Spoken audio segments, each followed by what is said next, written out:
Texas Senator Bailey Hutchison is among those trying to hammer this out. Senator, the clock is ticking. Are you guys going to be able to do this? You're down to just a matter of days, aren't you? Well, I hope so. We all want common sense solutions. That will include production as well as conservation, and as well as trying to encourage solar and wind energy, the renewables. We can have a balanced package, but it means that we have to start debating amendments and putting together that balanced package. Let's do this. Let's be real specific. Let's start with what the Dems want, all right? The Democrats are saying, look, if we put pressure on some of these index speculators, who some experts say can drive up the price of gas by up to $2, this thing could really work. And that's the first thing that we have to do, they say. Good idea, bad idea, you say what? Well, the experts say that this is a supply and demand issue. The way to bring down speculation and get to those people who are hedging against higher prices is to show that we're going to produce more and produce more supply. That's the way to bring the hedgers down. That is what seems to be lost on the majority, but I think Warren Buffett and the Washington Post and the New York Times even agree that really it's time to start thinking outside the box. Okay, they say control the speculators. You say we just need to drill. If drilling is such a good idea, I mean, why didn't we start doing this a long time ago? Isn't this like waiting for the patient to be almost terminal before you start to give him his medicine? Actually, Congress passed drilling in ANWR, and President Clinton vetoed it. We would be drilling. We would be producing the same amount that we import from Saudi Arabia every day if President Clinton hadn't vetoed it when Congress passed it. So we have tried.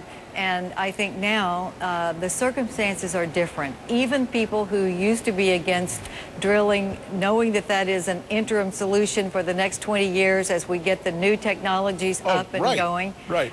Even people who've been against it in the past have said, change of circumstances. Well, who wouldn't be against it with the gas prices up at around $4 and it costs us all about $100 every time we go to fill up our tank? That makes sense. In fact, we've got a poll. I think we might be able to put that up. Well, Americans asked this question say that they would prefer offshore drilling by 69% to 30%. Again, this is like the patient at the hospital who's on his dying days. Yeah, he's desperate. He wants a solution.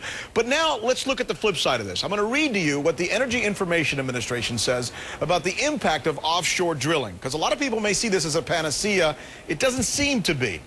They say extra drilling, quote, would not have a significant impact on domestic crude oil and natural gas production or prices before the year 2030. That's a long wait, isn't it? Well, I think if we start taking action, first of all, I think it will be sooner than that, but we have other options. We do have ANWR. We have oil shale in Colorado, Utah, and Wyoming. Those are other options. We have more drilling in the Gulf of Mexico, which is another option. There are many other drilling opportunities that are now closed. But having said that, even if it were 2020, or 2030, it would bring the speculation down. Yeah. Even 2030, but I reject that. But even if it were, it would bring the speculation down, because why would someone hedge that prices were going to continue to go up if we have said we are going to increase supply? Good point. Kill two birds with one stone. One final question I want to ask you. I'm going to put you on the spot here, okay? Because I'm trying to represent the American people, and this is what they would want to know. Will you go on the record right here and assure the American people that you will not go on recess until you've got this deal done? Oh, if we were in the majority, I would say yes. I don't control the majority, but we are pressing hard right now. We are in negotiations to make this a production bill that would be a balanced bill. Our leaders are talking about it. I think there's movement. They really are, I think, moving, but we're not in the majority. The Democrats are, and they have to make the decision about who goes home. I'm ready to stay. Senator, you're going to get a lot of heat if you guys go away and you don't get this thing done. I'm ready to stay. Republicans are ready to stay. We thank you, Senator Bailey Hutchison from Texas, for joining us and go through this very important discussion with us. Jerry, over to you.